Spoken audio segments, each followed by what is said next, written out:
কয়েক বছর ধরে আমি মৃত্যুর খুব কাছে, প্রায় মুখোমুখি দাঁড়িয়ে আছি আমার মার সামনে, আমার বাবা, প্রিয় কিছু মানুষের সামনে।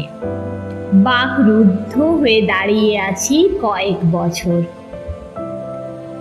বছর ধরে আমি জানি না ঠিক বেঁচে আছি কিনা। কয়েক বছর ধরে বেঁচে থাকা এবং না থাকার ব্যবধান কমে কমে শূন্যে এসে সুতোর মতো নড়ছে।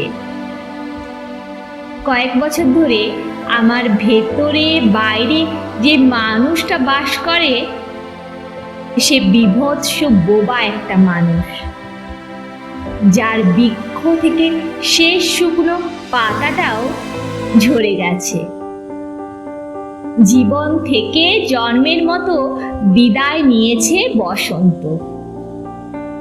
আমার যদি মৃত্যু হয় আজ রাতে, কেউ কিছু বলো না, শুধু কোথাও কোনো শিউলি গাছের নিচে একটা এপিটাফ পুঁতে দিও।